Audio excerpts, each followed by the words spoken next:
नमस्कार दोस्तों, जैसा कि आपने पढ़ा द ब्लीडिंग गॉडेस बिल्कुल सही है। एक ऐसी देवी जिनको उनकी रजस्वला यानी मेंस्ट्रुएशन के लिए पूजा जाता है। अब कुछ लोगों को ये सुनकर थोड़ा सा अटपटा महसूस हुआ होगा, क्योंकि पीरियड्स या मेंस्ट्रुएशन की बातें तो घर में करना भी आज एक टैबू माना जाता है, खासकर लड़कों के लिए। तो अगर कोई भी लड़का इस वीडियो को देख रहा है तो पूरा ज़रूर देखना। टॉपिक पर वापस आते हैं। सनातन धर्म में हैरान कर देने वाला यह मंदिर गुवाहाटी, आसाम में नीलाचल पर्वत पर स्थित है। यह मंदिर कोई आम पूजा पाठ का मंदिर नहीं है। यहाँ उन शक्तियों और पूजा पाठ का नियम है जो एक आम इंसान को आसानी से भयभीत कर सकती हैं। तंत्र विद्या, तांत्रिक गतिविधियाँ, जानवरों की बलि चढ़ाना, अघोरियों का तांता लगा रहता है। यहाँ पर किसी आम मंदिर की बात नहीं है। कुछ शक्ति है यहाँ जो इन्हें यहाँ पर आकर्षित करती हैं और मंत्रों और शक्तियों से लोगों को भूत प्रेत और मानसिक भय पर विजय पाने में भी मदद करती हैं। कामाख्या देवी का मंदिर काले जादू के लिए प्रचलित है।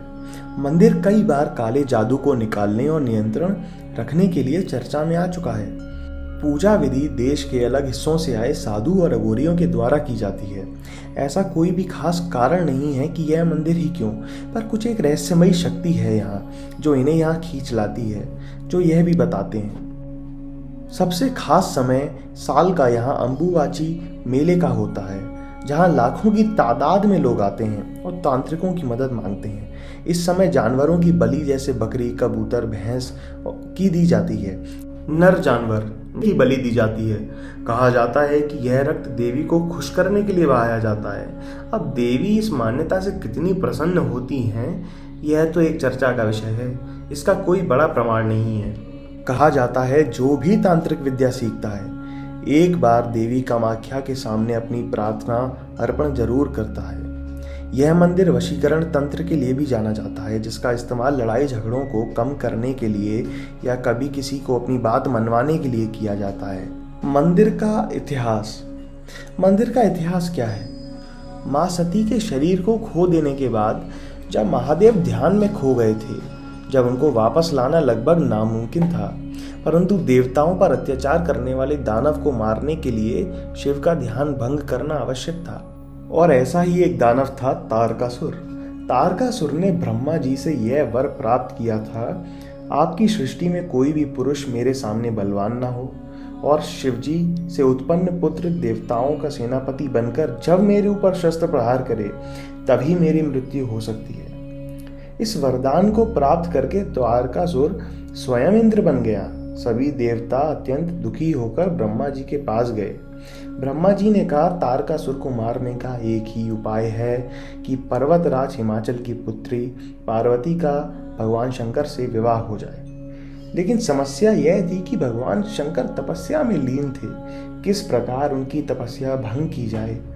तब इंद्र ने कामदेव को बुलाकर कहा कि ऐसा उपाय करो जिससे भगवान शिव की रुचि पार्वती में हो जाए। कामदेव अपनी पत्नी रति और मित्र वसंत को लेकर शिवजी के पास पहुंचा और उन पर अपने अमोघ अस्त्रों का प्रयोग किया, परंतु भगवान शिव पर उसके अस्त्रों का कोई प्रभाव नहीं पड़ा, बल्कि उनके ललाट के मध्य में स्थित तीसरे नेत्र से क्रोधाग्नि प्रकट हो गई, जिससे कामदेव जलकर भस्म हो गए। कामदेव के भस्म होने पर उनकी पत्नी रति विलाप करने लगी। तब सभी देवताओं ने भगवान शंकर से उसका दुख दूर करने की प्रार्थना की। भगवान शंकर ने वरदान देते हुए कहा, रति का शक्तिशाली पति तभी तक अनंग रहेगा जब तक श्री कृष्ण का पृथ्वी पर अवतार नहीं हो जाता। श्री कृष्ण और रुक्मणी के यहाँ प्रद्युम्न नाम का पुत्र होगा, वही काम के रूप में रति का पति बनेगा। कामदेव रति के पति के रूप में वापस तो आ गए, परंतु पहले के जितने खूबसूरत नहीं थे।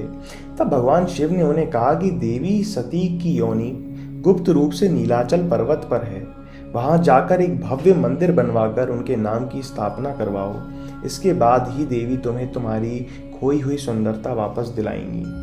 कामदेव ने भगवान विश्वकर्मा की मदद से कामाख्या मंदिर को बनवाया, जहां देवी लक्ष्मी और देवी सरस्वती पूर्व दिशा में विराजमान है। मंदिर की 4 दीवारों पर 64 योगिनी की चित्रकला मूर्त के रूप में गढ़ी हुई है। हर एक योगिनी स्त्री सुंदरता का एक अंश दर्शाती है और 8 शिव की मूर्त हैं इस मंदिर में। कामदेव ने इसे आनंदाख्या नाम दिया था। समय के आगे बढ़ते बढ़ते यह मंदिर पूरी तरह टूट गया, पर अभी भी इसके शेष नीलाचल के दिल की गहराइयों में दफन है। यह तो थी मंदिर के जन्म लेने की कथा।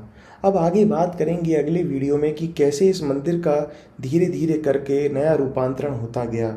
धन्यवाद। अगर वीडियो पसंद आई हो तो लाइक और कमेंट करना मत भूलिएगा, और एक बार ज़रूर कामाख्या मंदिर घूम के आएँ।